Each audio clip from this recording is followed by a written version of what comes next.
Boa noite. Boa noite. Mais de uma pessoa é assassinada todos os dias em assaltos no estado de São Paulo.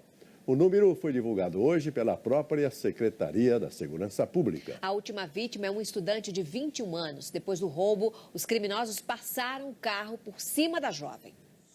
Amigos de Natália gravaram um vídeo da estudante de biomedicina durante uma coleta de sangue. Parabéns! Na tarde de ontem, Natália Félix, de 21 anos, e a avó, de 80, pretendiam visitar o avô em uma clínica. No meio do caminho, foram assaltadas. A avó contou que em um cruzamento foram abordadas por um rapaz a pé. O assaltante pegou a bolsa de Natália e a aliança da avó. Depois, mandou as duas descerem e deitarem no chão. O criminoso tentou fugir com o carro e não conseguiu porque o veículo era automático. Com raiva, entrou em outro carro que também teria sido roubado por um comparsa e passou por cima da jovem. A polícia não tem pistas dos ladrões. Hoje o governo de São Paulo divulgou os índices da criminalidade e o mês de abril teve o maior número de assaltos seguidos de morte dos últimos 6 meses em todo o estado. Foram 34 latrocínios, mais de uma morte por dia. O índice vem crescendo desde novembro do ano passado. Fevereiro teve uma pequena queda. Em março, voltou a subir. O governo defende que os casos tiveram uma queda de 15%, porque compara os primeiros 4 meses deste ano com o mesmo período de 2014, mas admite o problema. Para mim, um latrocínio é um número expressivo. O secretário diz que a meta é que São Paulo tenha a mesma segurança do Japão. Nossa meta é chegar igual ao Japão, né? Que é 0,8 homicídios por 100 mil habitantes. Nenhum foi praticado com arma de fogo. O pai de Natália fez um desabafo nas redes sociais. O corpo da estudante será enterrado nesta terça-feira. O futuro desse país está sendo assassinado. Luciano Huck está com uma vértebra fraturada, Angélica com lesões musculares. O casal de apresentadores está internado em São Paulo depois que o avião em que estava a família fez um pouso de emergência ontem em Mato Grosso do Sul. Na porta do hospital Albert Einstein, a imprensa aguardou o dia todo por notícias. O casal de apresentadores Angélica e Luciano Huck, além dos 3 filhos e das 2 babás, foram trazidos para São Paulo ainda na noite de domingo. As crianças foram liberadas pouco tempo depois e saíram com os avós. O primeiro atendimento foi feito ainda no Mato Grosso do Sul, na Santa Casa de Campo Grande. Lá, todos os 9 tripulantes da aeronave passaram por vários exames e os médicos descartaram o risco de vida.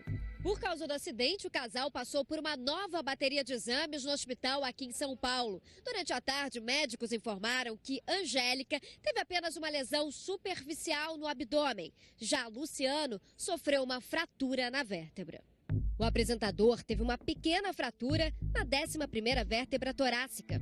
Para este ortopedista, a recuperação de Luciano pode demorar até 3 meses. É uma fratura mais comum do que se imagina e mais comum do que se é diagnosticada. A princípio, ele usa um colete pelo tipo da fratura, ele deve se recuperar completamente, um paciente jovem. Apesar do susto, quem esteve nesta segunda no hospital ficou feliz em ver o casal bem. Quando entrei, eu vi 2 anjinhos dormindo ali, um do lado do outro. Angélica e Luciano Huck emitiram uma nota agradecendo o carinho dos fãs. Os apresentadores falaram em milagre e que a partir de agora renasceram e que irão comemorar uma nova data de aniversário. Segundo eles, o piloto foi um verdadeiro anjo. O hospital onde o casal permanece internado não divulgou quando os dois devem ter alta. De acordo com a Força Aérea Brasileira, a pane na bomba de combustível que obrigou o avião a pousar não é comum. A FAB vai fazer a segurança do local até a retirada do bimotor. A área do acidente foi vigiada por militares da FAB até a chegada dos peritos, nas primeiras horas da manhã. Técnicos do Seripa, Serviço Regional de Investigação e Prevenção de Acidentes Aeronáuticos, vindos de São Paulo, fizeram a perícia.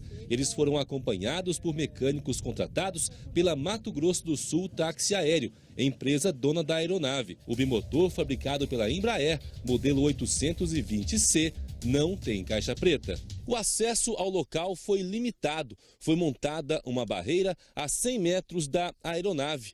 O pouso forçado aconteceu no domingo pela manhã. O bimotor com Angélica, Luciano Huck, os 3 filhos, as 2 babás, o piloto e o copiloto saiu às 10 da manhã de uma estância turística no Pantanal. A menos de 10 minutos do Aeroporto Internacional de Campo Grande, um dos motores parou de funcionar.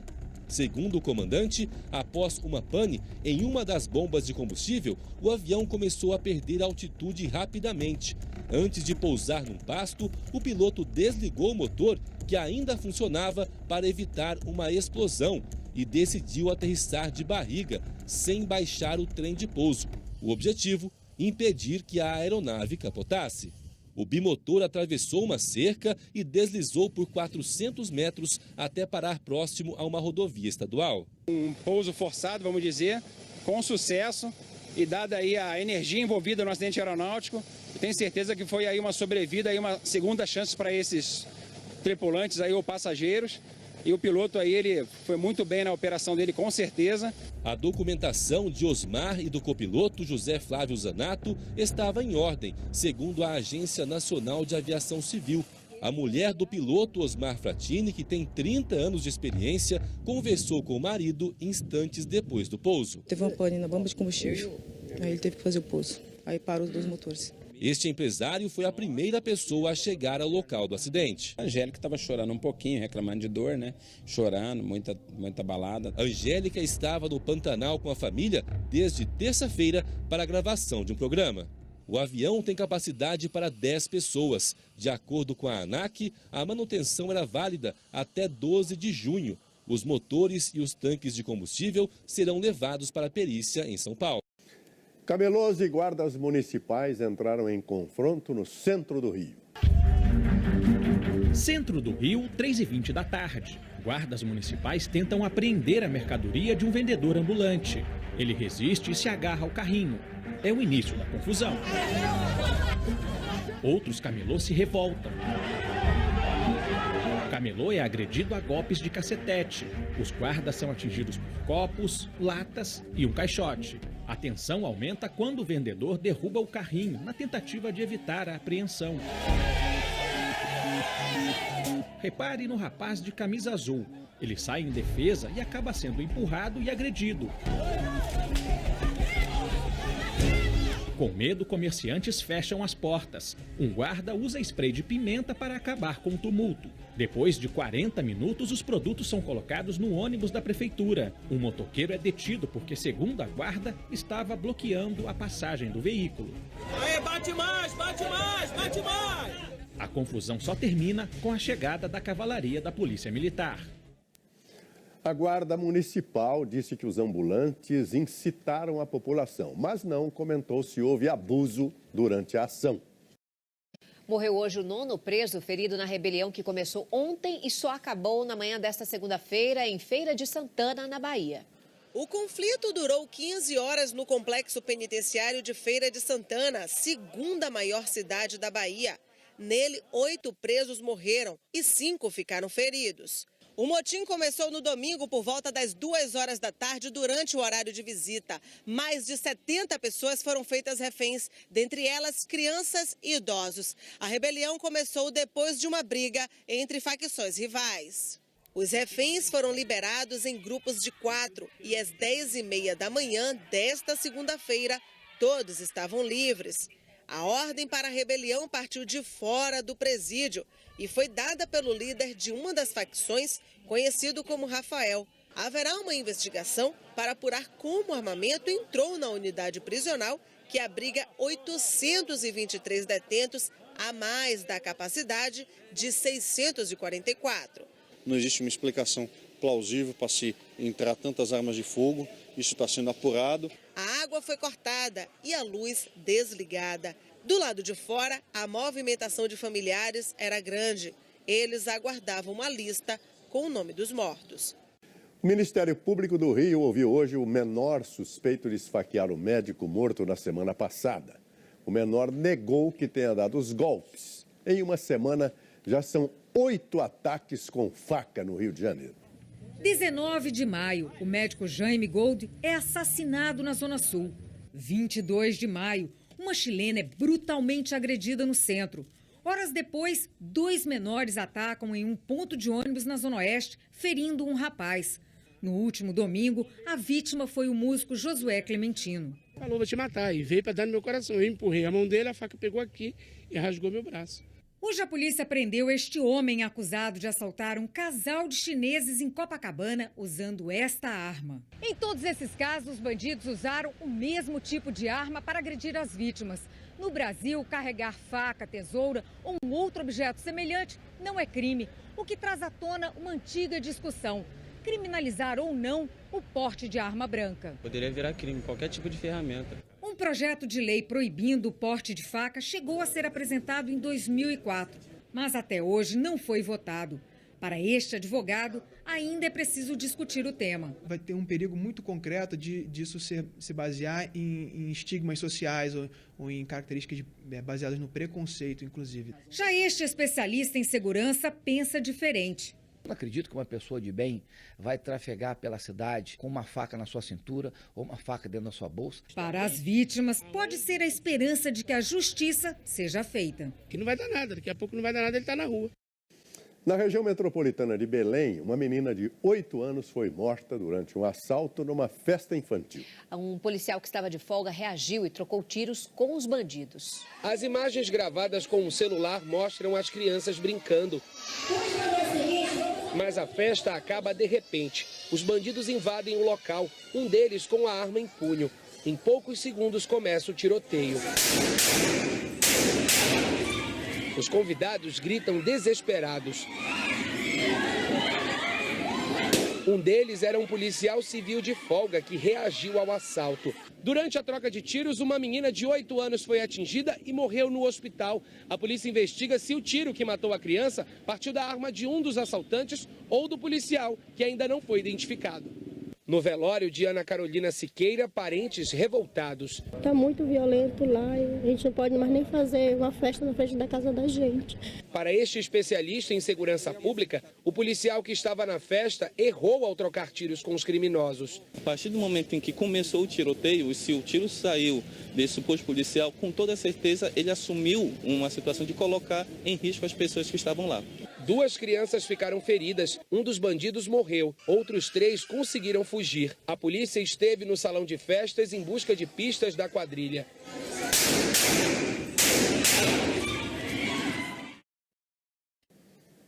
Um em cada 3 brasileiros já comprou algum produto contrabandeado. Uma pesquisa divulgada hoje mostra que esse mercado ilegal dá um prejuízo de 100 bilhões de reais por ano ao país. Um aparelho de DVD que não reproduz nada. Funciona uma semana, depois da semana seguinte você põe o DVD, não funciona. O equipamento foi comprado sem nenhuma garantia e virou uma grande dor de cabeça. Na época foi R$ 78 reais. Para tocar o leitor ficava 120. Nota fiscal, manual de instruções em português, termo de garantia. Sem isso, é bem provável que a mercadoria tenha entrado no país de forma ilegal, ou seja, sem o pagamento de impostos. Os produtos contrabandeados têm procedência duvidosa e, na maioria das vezes, baixa qualidade. Mas muitos consumidores acabam comprando. Celular Xing Ling, né? Uma pesquisa do Instituto Brasileiro de Ética Concorrencial e do Datafolha mostra que 1 em cada 3 brasileiros já comprou alguma mercadoria contrabandeada. De acordo com a Receita Federal, cigarros, eletroeletrônicos, roupas e óculos de sol são os produtos mais contrabandeados. Nós temos que ter mais funcionários e mais equipamentos à disposição para fazer a fiscalização. As nossas fronteiras estão totalmente desguarnecidas. E a Força Aérea da Síria bombardeou a cidade histórica de Palmira, que está em poder do Estado Islâmico. Desde a invasão dos terroristas, há 10 dias, 500 pessoas já foram mortas. Quase não cabe tanta gente na ponte sobre o rio Eufrates. Em fuga, a multidão tenta entrar na capital Bagdá, onde o governo iraquiano ainda manda. São milhares de moradores de Ramadi, a 100 quilômetros dali, tomada pelos extremistas há 8 dias. Eles botaram um exército iraquiano para correr. No outro lado da guerra, jatos da Síria atacaram a cidade de Palmira. Outra tentativa de recuperar o espaço perdido para os extremistas. Tomado há 5 dias, o acervo de ruínas do Império Romano da cidade, de mais de 4.000 anos, pode ser o próximo alvo do Estado Islâmico. As recentes derrotas foram tão significativas que os países que formam a coalizão que combate o Estado Islâmico no Iraque e na Síria vão se reunir na semana que vem em Paris para mudar de estratégia. São 62 países unidos contra o mesmo inimigo, que não dá sinais de cansaço. O Estado Islâmico já domina pelo menos a metade do Iraque, juntando com a parte do território sírio, que também tomou. A área em poder do grupo já é maior do que a do estado de São Paulo. Os governos da Síria, do Iraque e de potências militares como os Estados Unidos e Reino Unido perdem moral e dinheiro, bem menos que os milhões de refugiados que deixaram tudo o que tinham para trás. Em Brasília, a semana começou com o governo tentando demonstrar unidade na defesa do ajuste fiscal. Numa entrevista ao lado de Aloysio Mercadante na Casa Civil, o ministro da Fazenda, Joaquim Levy, explicou a ausência na divulgação dos cortes na sexta-feira passada. Não houve nenhuma divergência, nem nada. Eu realmente estava, não sei se gripada, resfriada, enfim, mas estava lá um pouquinho... Houve um certo alvoroço em cima dessa história. Bem, vamos a Brasília com o repórter Kennedy Alencar ao vivo. Kennedy, boa noite. Está mesmo tudo bem ou existe alguma chance do ministro Joaquim Levy deixar o governo? Boa noite, Raquel. Não há chance de Levy deixar o governo, mas não está tudo bem. Levy fica, mas fica contrariado. Ele acha que falta mais apoio do próprio governo ao ajuste fiscal, crê que falta também suporte do empresariado às medidas. E aí ele não veio ao anúncio na sexta-feira do corte de gastos para dar um recado da sua insatisfação. Dado o recado, ele procurou acalmar o mercado hoje, mas fez um discurso bem duro, dizendo que a arrecadação de tributos está caindo, ou seja, o dinheiro está acabando e que será um ano difícil para fechar as contas públicas, Joseval. Ok, o Kennedy, outro assunto importante é a reforma política. O presidente da Câmara, Eduardo Cunha, decidiu colocar o assunto em votação já amanhã. E daí? O que deve acontecer? Joseval, pode piorar o que já está ruim. São 8 pontos que devem ser votados de uma maneira fatiada. A maioria deverá ser rejeitada. O PMDB quer votar o distritão, que é uma nova regra para eleger deputado federal. Mas não há consenso, será difícil aprovar esse distritão. O mais provável, Joseval, é que Eduardo Cunha, presidente da Câmara, consiga colocar na Constituição a regra do financiamento privado das campanhas políticas. Assim, ele bloqueia uma decisão do Supremo Tribunal Federal que proíbe a contribuição empresarial e que só não foi adiante porque o ministro Gilmar Mendes está com o pedido de vista segurando a decisão final. Vamos ao estúdio agora. O SBT Brasil mostra mais um capítulo da história de 5 crianças que estão no centro de uma disputa judicial. De um lado, os pais biológicos que vivem no sertão da Bahia. No outro, famílias provisórias do interior de São Paulo. Em um depoimento exclusivo, a mãe biológica que recuperou a guarda dos filhos se diz arrependida. O destino dos irmãos de Monte Santo será julgado amanhã. Pela primeira vez, Silvânia Mota Silva recebeu nossa equipe de reportagem para falar dos filhos. 2 estão com ela, Juan, de 3 anos, e Stephanie, de 4. Na cidade, a 360 quilômetros de Salvador, também vivem os avós, 2 tias e 5 primos. Os outros filhos não moram com ela. Hoje, Silvânia encontrou o de 6 anos por acaso. Você comeu o que hoje? Nada. Na mesma rua moram os outros 4 irmãos, nesta casa, junto com o pai biológico, que quase nunca está aqui. Ela admite que não tem condições de levá-los para casa. Eu morava com os 4 de aluguel, com esse Bolsa Família, eu pagava aluguel, foi que ele fez, tirou meu Bolsa Família, eu só recebo hoje de 2, só desses 2 aí, 147, eu não tenho como pagar aluguel hoje. Eu não tenho como pagar aluguel hoje para botar, porque se não tivesse, eu já tinha botado meu filho na casa. Mas se preocupa com a situação em que eles vivem na casa do pai. Chegam da escola, não tem comida, ele não leva para a escola. Queimadura de fogão. Ele foi fazer pipoca, queimar a boca, o Danilo, de 6 anos. O pai se defende. Estão bem, graças a Deus. Né? E quem cuida quando você está trabalhando? A senhora mesmo viu lá, quem? Mãe, minha irmã, Vânia, o pai e a mãe, somos nós aqui. Eles nasceram aqui pretende se criar aqui. E foi justamente porque as crianças estavam em situação de risco que, em maio de 2011, uma promotora da cidade pediu que os irmãos fossem retirados de casa. Documentos do Conselho Tutelar e depoimentos de vizinhos e parentes mostram que as crianças eram vítimas de maus tratos. O juiz da época, Vitor Bezerra, concedeu a guarda provisória a famílias inscritas no Cadastro Nacional de Adoção. Nenhum dos familiares próximos, eles apareceram ou apresentaram interesse em ficar com as crianças naquela ocasião. E na ausência de um abrigo na região, no lugar mais perto, não existe nenhum abrigo.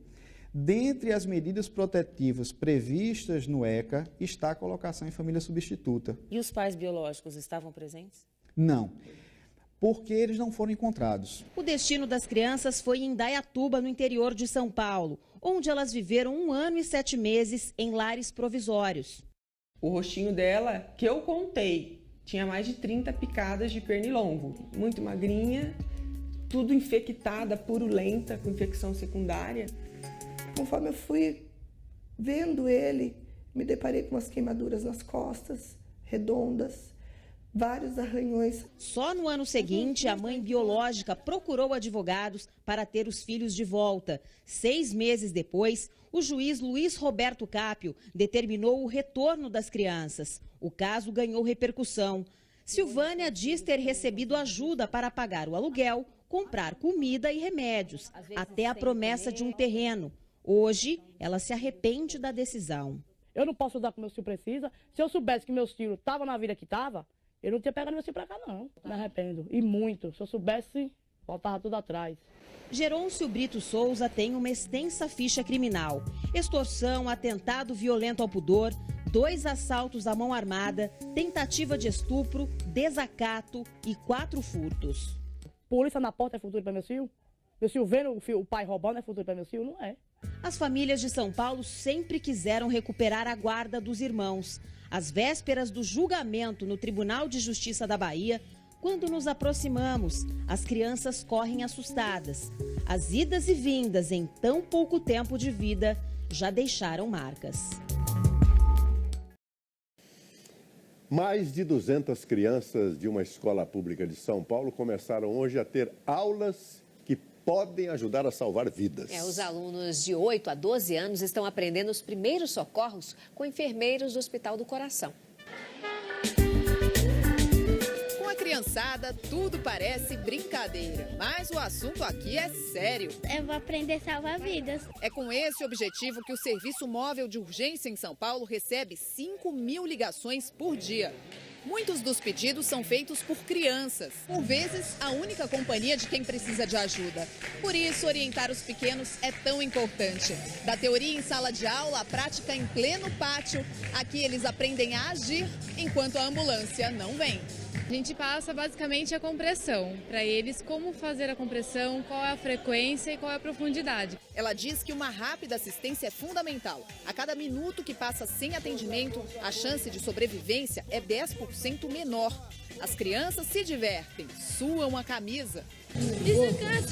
Mas os instrutores lembram que antes de tudo é preciso chamar a ajuda. Essa parte da lição a Kemily já sabia, antes mesmo de participar do treinamento. Foi ela quem conseguiu socorro para a avó, que caiu da escada. Rolei, bati o nariz, quebrei o nariz, desmaiei. Corri pro telefone, liguei para minha mãe, liguei para todo mundo. Só um tio conseguiu socorrer minha avó. Minha avó conseguiu acordar e aí eu fiquei muito feliz que ela conseguiu, né? Bem, e nem a fezinha na loteria escapou do aumento de preços. Todos os jogos sofreram reajustes. A Mega Sena, que paga os prêmios mais altos, subiu 40%. Casas lotéricas e números, alguns fazem parte dos sonhos, para o povo que ainda ri da própria sorte. Mas até o barato tá caro. Até mesmo aí tem esperança, a gente paga. É que os jogos subiram de preço. Olha, a dica para quem vai a uma casa lotérica agora é essa, olha, conferir os novos preços das apostas. Isso porque daqui para frente não basta apenas ter fé, é preciso ter um pouquinho mais de dinheiro no bolso para entrar nesse jogo. Os jogos simples da Lotec e da Lotogol dobraram de preço. A dupla Sena também dobrou o valor da aposta. A Loto Fácil subiu mais de 30%, já a Quina está 50% mais cara. E a Mega Sena subiu 40% o jogo de 6 números. Agora, se o apostador marcar 15 números, vai gastar R$5.000 a mais. Dureza em seu Edson. Até anotei aqui agora os preços, os valores novos aqui para poder fazer melhor, pensar melhor. O seu Severo não pensou antes, veio para fazer muitos jogos, mas na hora de pagar... Faltou dinheiro aí, é isso? Digamos que sim. E seu Severo foi embora com jogos a menos, sabendo que agora nas lotéricas não dá mais para contar apenas com a sorte. Bom, cada dia que passa, o cãozinho de estimação se torna mesmo um amigo inseparável. Hoje os donos levam o animal para todo lugar. Joseval, e os comerciantes que liberam a presença dos cachorrinhos estão descobrindo que isso pode ser um ótimo negócio. Que mundo cão esse, hein? Mas não é para achar ruim, não. As coisas estão melhorando para eles. Olha a Natália, nem fazendo a unha ela descola do Costelinha. Quem abriu as portas para o mundo animal foi a Maria Silvia, que já notou um aumento de 15% no movimento. E elas preferem trazer os cachorros, deixá-los no colo ou às vezes ao lado. Por quê? Porque o cachorro passou a ser parte da família. Na Grande São Paulo, pelo menos uma dezena de shoppings abriram as portas para eles. Andar no carrinho como se fosse um bebezão. A Mariana e o Cookie, a Alejandra e o Branquinho Peludo. Olha que bonita essa calça. É, você viu? Bom, se sair do shopping, dá uma passadinha no restaurante. Jéssica e Gaston, não é isso? É, o Gaston veio com ela. Chegou sua comidinha, arroz integral, cenoura e franguinho. Entre tantos investidores atentos a essa paixão por animais, estão os donos de uma sorveteria. Aqui, eles fazem um picolé bom pra cachorro. Dá só uma olhada. Alguém quer? Vai, né? Ah, vocês querem, né? Aí, cachorrada. Curioso, divertido, lucrativo. Os picolés caninos correspondem a quase 10% do faturamento. Tudo graças a uma receita especial. Mel e uma fruta. Então vamos aproveitar, né? Tô brincando, né? Eles falaram que pode provar, então...